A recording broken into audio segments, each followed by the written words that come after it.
I think I did not record that first part.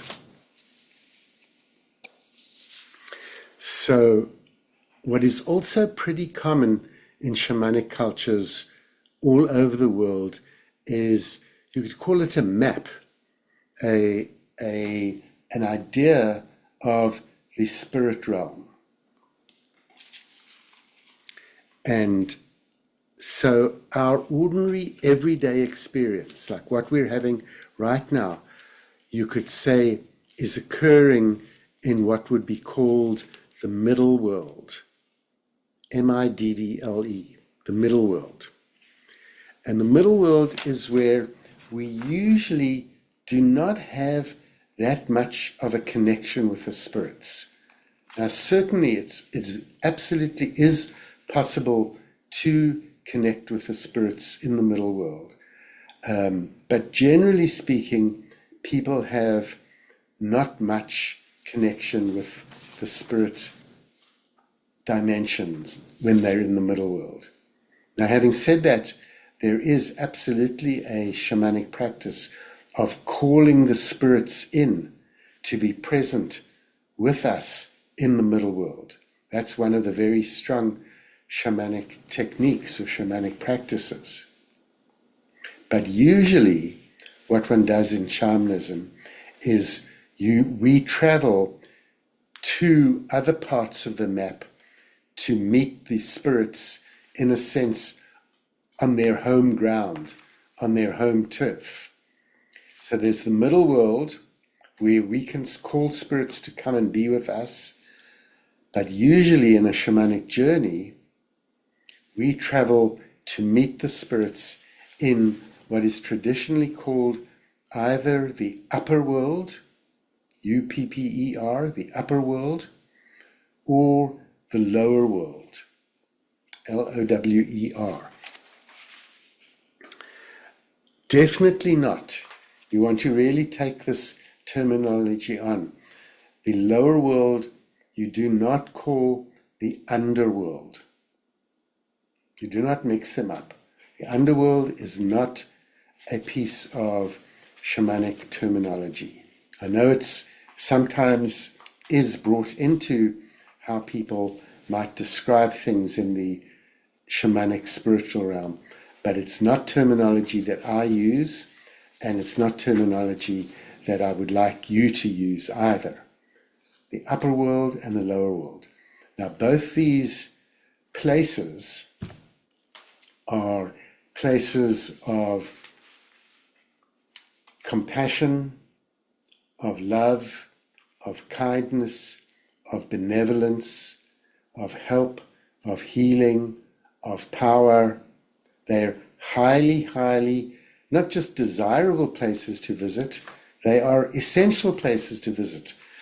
Again, from a shamanic point of view, if we do not interact with the spirits on a regular and ever-deepening way, and on an ever-deepening basis, we are going to be, you could say, weaker, both physically, both mentally, and certainly in terms of our own spiritual evolution. It's an essential aspect of developing fully as a human being, and the destiny of a human being is to become more and more connected with the spirit world, with the spirit realm. And Nicole asks, are these concepts and terminology presented in this book I recommended? And yes, I believe they are. So in many instances of people getting ill or maybe having accidents, looked at purely from a shamanic point of view, the shamanic point of view would say that there is a spiritual dimension to the person getting ill, and there is a spiritual dimension to the person having an accident, and that would include that they were not fully, you could call, powered up with with shamanic power. They hadn't maintained and developed a powerful shamanic connection. And in that sense, they were vulnerable or susceptible to illness or accident.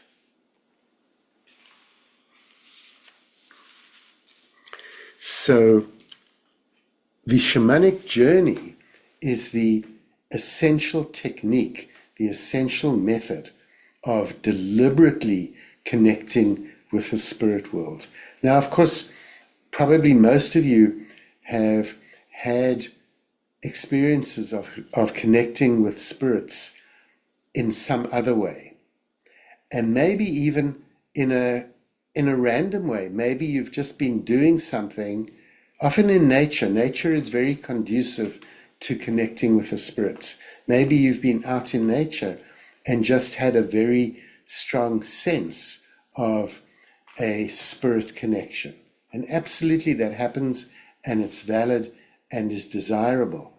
But those kind of experiences do not seem to happen that often, and they're not usually accessible to us where we can just say, now I'm going to connect with my spirits, and it happens. But the shamanic journey is this method of very deliberately and very reliably connecting with the spirits, and in a very deep and powerful way. So often in ordinary reality, it might be a much, you could say, connection light version of connecting, where yes, one has a sense of the spirits, very valid. One might get a message from them, one might be able to communicate that with them, but it's the light version as opposed to the deep version. And we are looking preferably for the deepest connection with our spirit helpers and teachers. And that would be to use the shamanic journey to very deliberately travel to either the upper world or the lower world. And yeah, ordinary reality is, Shaheen asks, is ordinary reality the same as the middle world? For the purposes of our discussion, yes. So I won't elaborate further, but just for right now. So what I'm going to talk about, because it is the essential thing, is how to do the shamanic journey for today to the lower world. On subsequent Zoom calls, I'll talk about the upper world, but today I'm going to talk about the lower world. The key thing about a shamanic journey is that one shifts and changes one's consciousness out of ordinary, everyday consciousness to a different kind of consciousness, a shamanic consciousness. It's a deliberately altered state of consciousness. There are other methods where one can shift consciousness, as I'm sure most of you know of, and in many shamanic cultures they do use other methods as well. They might use other substances, ayahuasca, they might use peyote, they might use various other substances that they've learned over the years how to use and in what way. But we're going to be talking about the safest and most reliable, but absolutely as deep a method of connecting with the spirits, and that is to do the shamanic journey, where you are shifted in your consciousness by having a background sonic stimulus. And that sonic stimulus is where either a drum or a rattle goes on in the background during your shamanic journey. So this is a shamanic rattle. This comes from Australia. It's got these traditional Australian depictions on it. And I'm not sure how well it'll come through on the Zoom audio, but it would be a steady beat, something like this.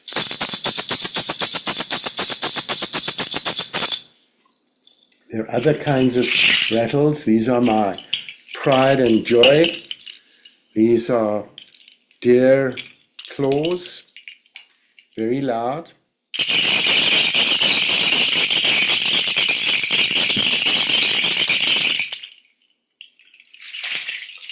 This is a shamanic rattle with a kind of a plant shell, a pod on it. Also a very loud rattle.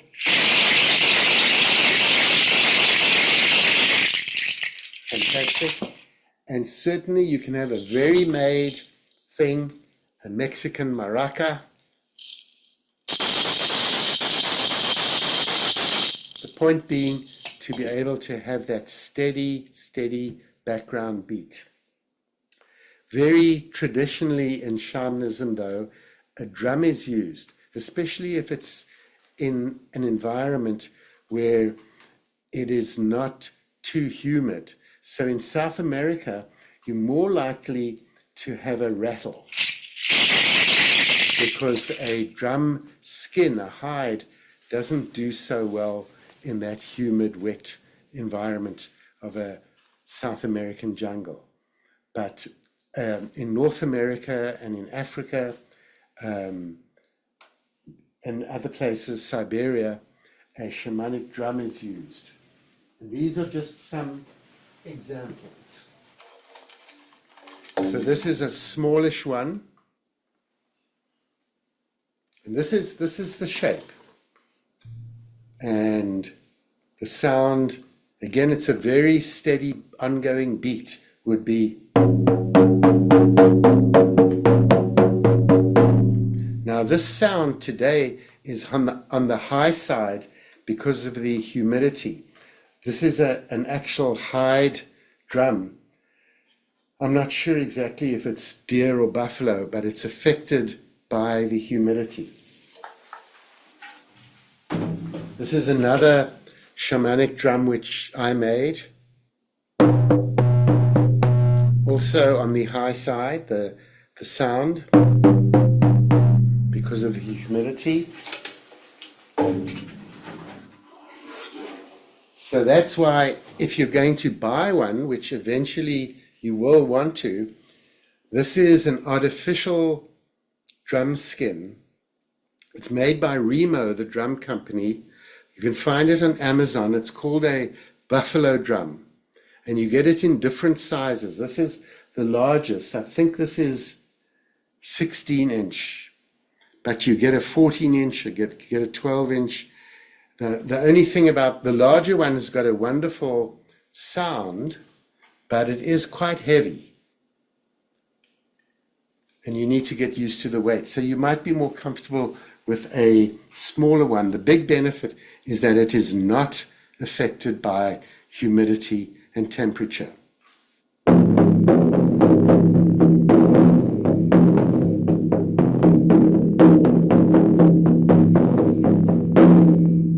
I can go off into a trance right away if I hear that. So the drum and the steady drum beat is essential to the shamanic journey. Now, when you do your shamanic journey, you're not going to be drumming for yourself. You are going to access, and I'll tell you how, a very specific shamanic drumming sound file. And that is what I want to tell you about. Before I go on to how you do the journey, this is what you're going to need. So, and I'll put this on the lesson as well, on the Zoom lesson. But if you go to shamanism.org, so that's the website, and you'll see a tab somewhere there for their shamanic journey CDs or sound files. And the one you want to get is number 7.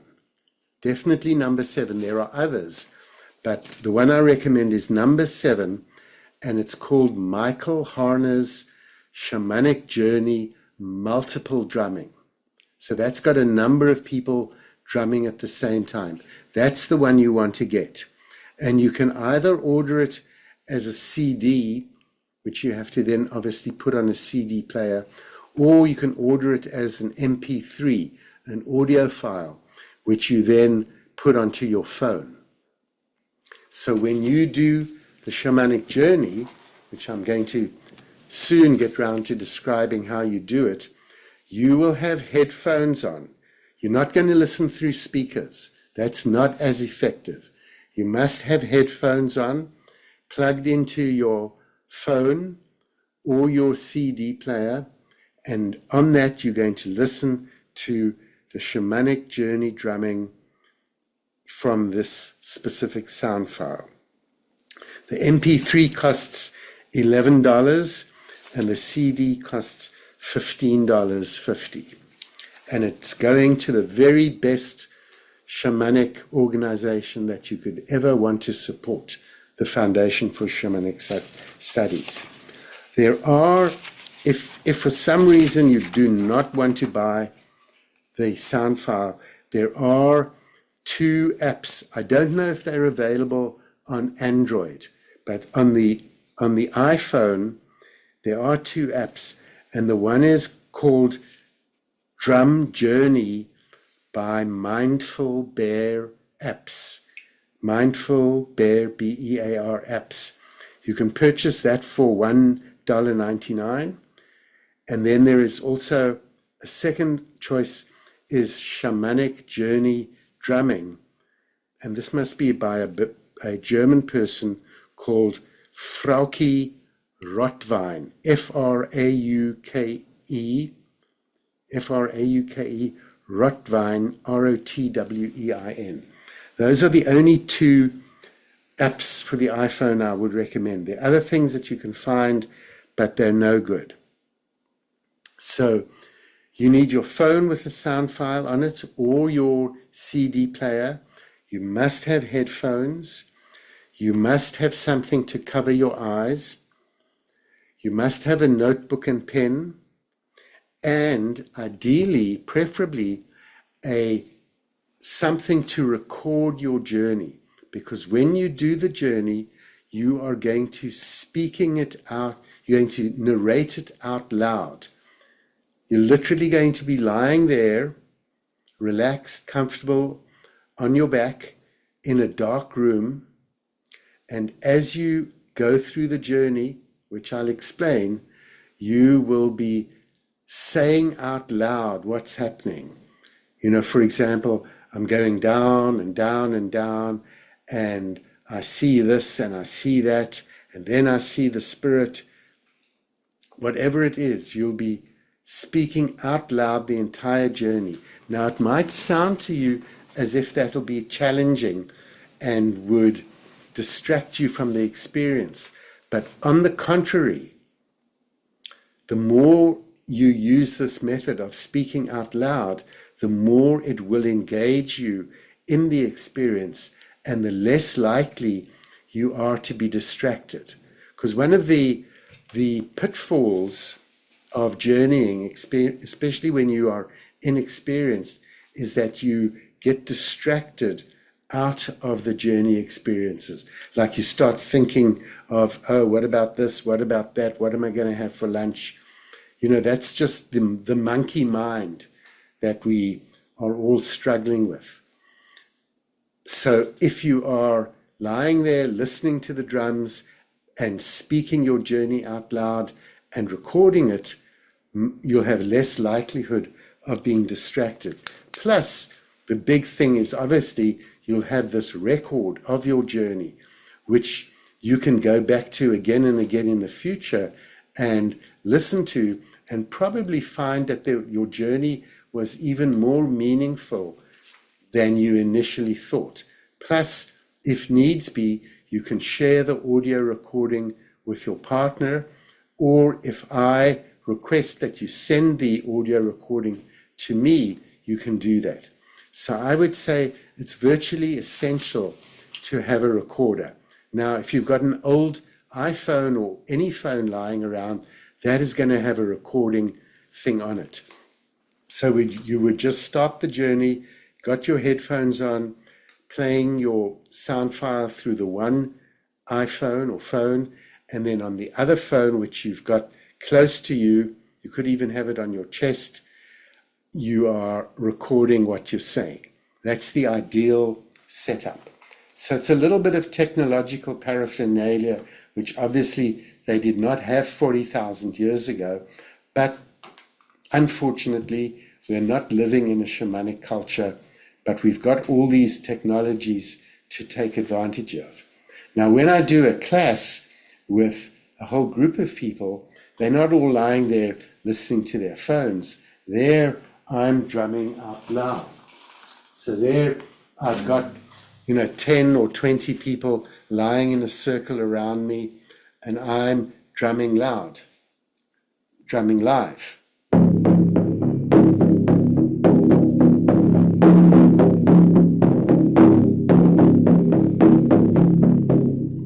And that's a fabulous, fabulous way to journey, because the drum is a sacred object. It's not just an instrument. Certainly, once you've used it in the shamanic journeying context a number of times, it's a sacred object, and it has its own power and its own blessing. And then there is also something absolutely magical about journeying in a group with other people. So that is the absolute pinnacle, is journeying to a live drum with other people. But journeying on your own is super, super powerful. And like I say, my teacher, Michael Harner, said doing a shamanic journey, listening to the drums, is as powerful an experience as you will have, even compared to taking ayahuasca or peyote or something else. And he was the most, in my opinion, the most learned, the most respected shamanic. Well, he was a shaman. He wasn't just a shamanic teacher. He was a shaman. He did his studying in South America, living with some very wild shamanic cultures. And his other books are really interesting to read about his shamanic experiences. He started off as a regular educator in the university system, an anthropologist, and in the course of his studies, he was exposed to shamanism. So, I must keep track of time. It's essential. So, let me just see if there are any new things in chat that I should address.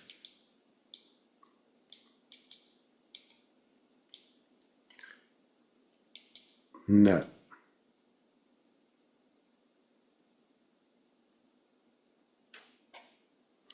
What did Gabby ask? Just let me go back here.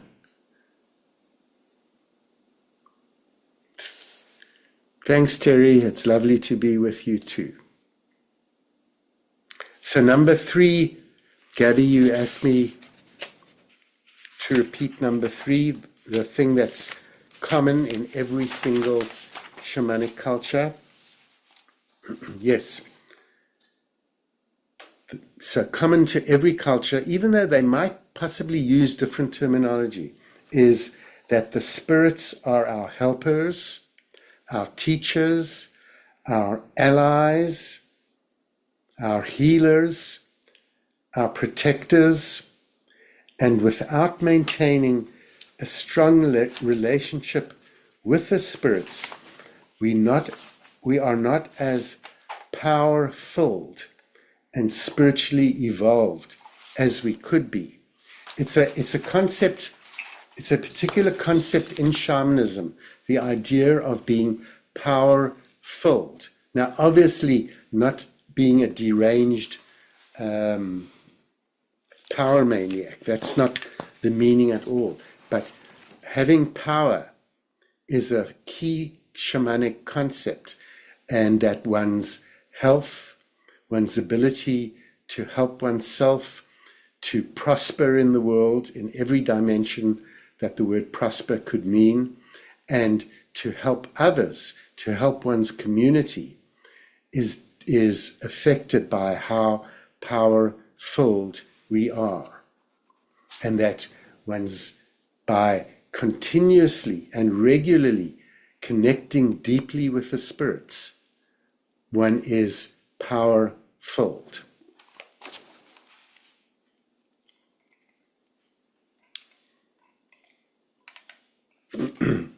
Okay, so to travel to the lower world, which is the first shamanic journey I'm going to describe quickly, you're going to be lying down, preferably in a dark room, because you don't want to be distracted by anything visual. So you'll be at least in a darkened room.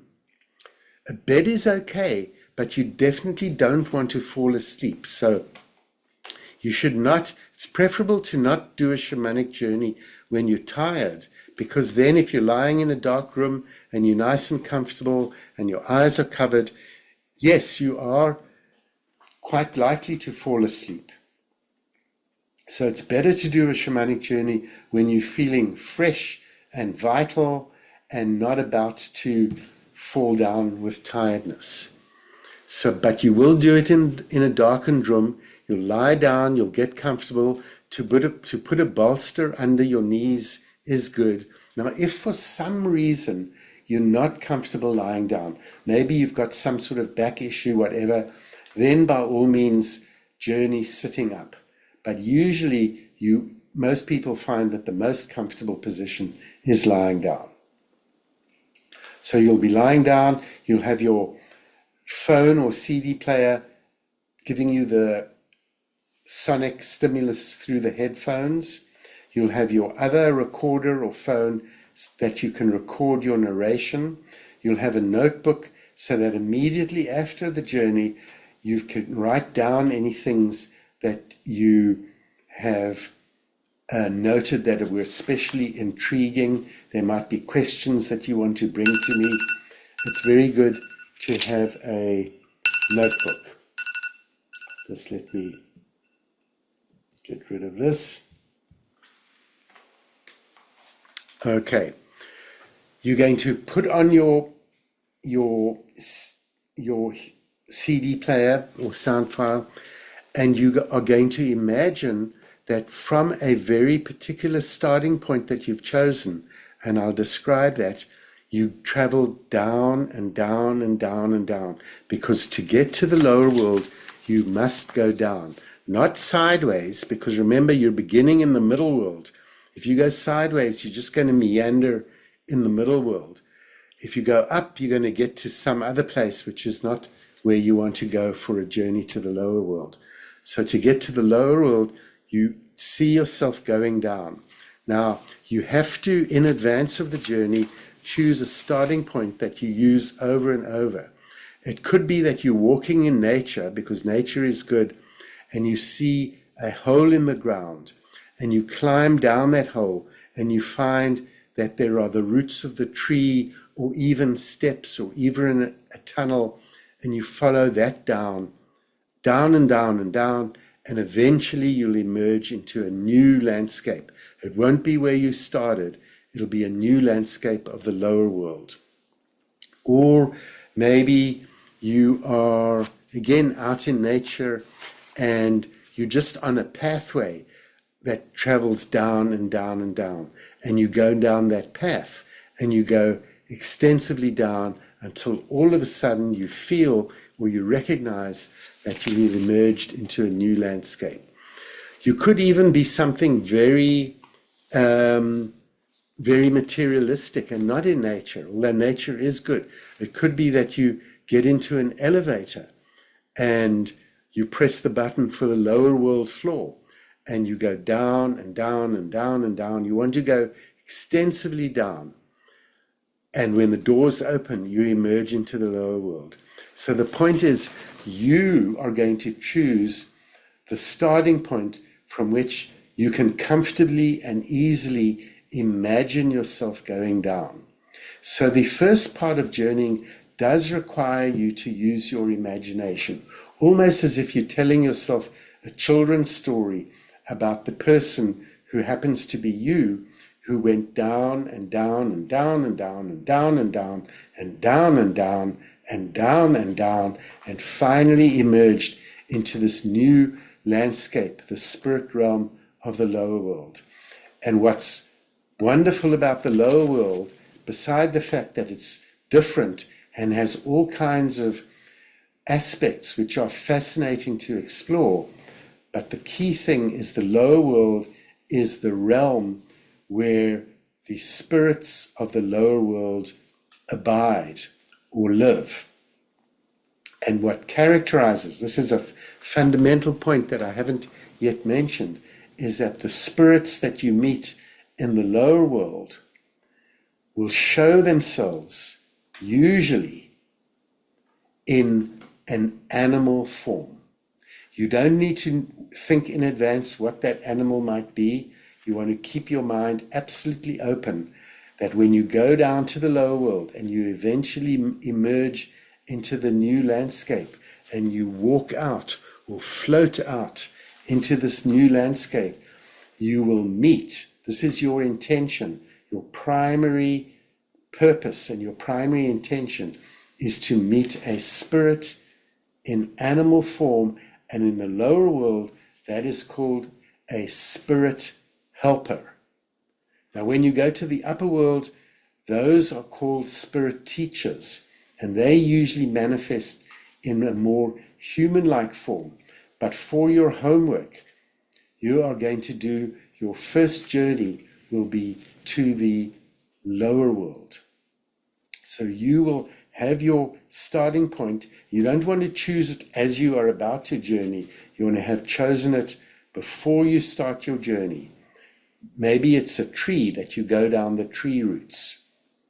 No, nothing is wrong as long as it works for you. And you're going to go down and down and down and down into the new landscape. The drums will be playing the whole time. You'll be narrating out loud the whole time. And your desire will be to meet a spirit in animal form, a spirit helper.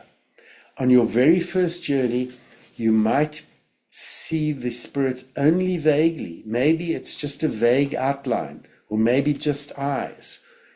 But as you journey repeatedly, you will encounter the spirits in the lower world in an ever more clear way, until eventually, just as if you'd taken peyote, it would be almost like real life.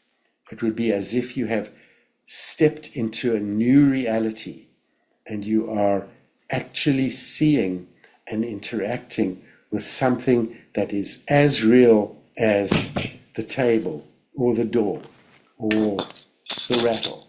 It's not in your imagination, it's real. But initially, until you've had quite a number of shamanic journeys under your belt and developed a strong connection with the spirits of the lower world, it will be where you employ your imagination. And you want to be willing to employ your imagination. You don't want to start second guessing yourself and saying, oh, I'm just making this up. Yes, you are just making it up in the very beginning. Possibly. Maybe not. Maybe it'll take on a power of its own right from the very start. But give permission, because otherwise you're going to block it. Give permission for your imagination, your creative imagination, to take you to the lower world and to meet a spirit in animal form. And you will be able to contact me via email with any questions or comments that you have. So Deborah says she's only got one phone, so she's not sure how she can record and listen to the drumming at the same time. I do not think that you can both listen to the drumming and record it on the phone at the same time. I've never tried to do that, so I may be wrong. You could obviously, if you've got a spare iPad, if you've got a phone and an iPad, you could use one for listening and one for recording. Otherwise, you'll just have to find another way.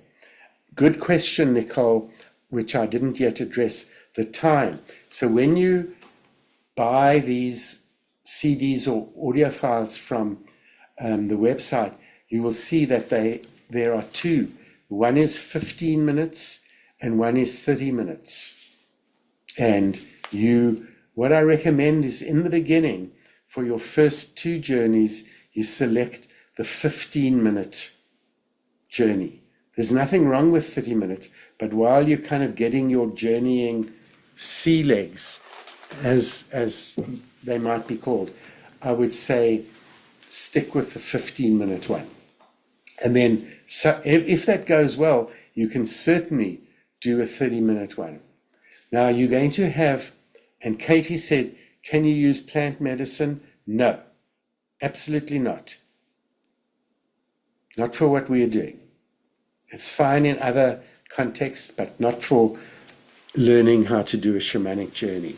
You want to be able to have the skill and power that you can journey without anything other than the sound. Now, key thing that I haven't said yet, and then I'm probably going to end, is the journey does have an end, and you'll know that it has an end because the drumming comes to a stop. Drumming comes to a stop, and then there is what is called the callback. So you'll have been hearing, then it'll pause briefly, and then you'll hear, there'll be 3 sets of that slow beat, and that'll be the signal to you to finish up what's going on. The journey experience has come to an end. You should say goodbye if that's appropriate, turn around and start coming back up the exact same way you came down. So if you came down a tunnel from a tree, you go back that way. After those 3 sets of slow beats, there'll be about half a minute of a very fast beat. Much faster than the shamanic journeying beat that you will have been listening. It'll be very distinct. And at the end of that 30 or 40 seconds of that very fast callback, there'll be a final 3 sets of the slow beat. 3 of those. And at that point, you should have brought yourself back to your starting point, and in fact know that here I am, I'm back, I'm lying in my living room, I'm on the floor, the journey is over, and I'm back in ordinary, everyday reality of the middle world. So you have to come back, otherwise I'll get into a lot of trouble. So you have to follow the discipline of coming back as soon as or more or less as soon. When, if you're right in the very, very middle of something, you can take a few seconds to finish up, but then you come back. And if you haven't quite returned back by the time that last drum beat ends, that's fine. You in silence, you bring yourself back the last little bit. Deborah Felton, is there a question or intention? No. For what you're doing with me, you are only going to meet a spirit in the lower world. You're not going with a question. You're not going with a request. Absolutely not. You're going simply to meet. Now, there's going to be homework, and that will be with your partner, and you'll be able to see who your partner is. Not with your partner, but for your partner. You're going to do a journey for yourself, and one will be to go to the lower world and meet a spirit in animal form, a 15-minute journey. Then on another occasion, not immediately after that, but on another day, you will do another journey to go to the lower world, to meet a spirit in animal form and explore. In other words, just look around, because there's plenty to see in the lower world. And you want to do it with your spirit teacher, or not spirit teacher, sorry, your spirit helper with you. So the first journey will be to simply meet and form a connection with spirit helper. The second journey will be to meet a spirit helper. It'll probably be the same one, and just go look around in the lower world. And that's it. So you're going to do those journeys, you're going to record them, and then you will arrange with your partner a convenient day and time to discuss your journeys with them. You're going to have 2 discussions with your partner. The first one where you discuss journey number 1, the journey to meet a spirit in animal form, and your second, on another day, discussion with your partner will be to discuss your journey to meet the spirit helper and explore. And you'll do both of those journeys and have both of those experiences before our next Zoom class. And in addition, you'll send me your written, your typed report of those 2 journeys, and you'll send it to me at neil.chapra@gmail.com, so I can have a good idea of how it went. And you'll please include questions, comments, etc., because my job is to make it easy and efficient, that you have the skill, this empowerment of being able to do a shamanic journey and form a lifelong, ever-deepening relationship with the spirit world. So thank you all very, very much. I'm going to end here.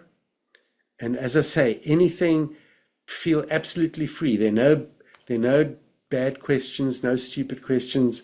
There are things I might not have said clearly enough. They might have needed more elaboration in the time that we have. I will gladly elaborate and clarify. And your partners will be sent out to you. Okay. Thank you, everybody. It was lovely that you came. I greatly appreciate it. And this is part of your spiritual evolution. Okay. Bye.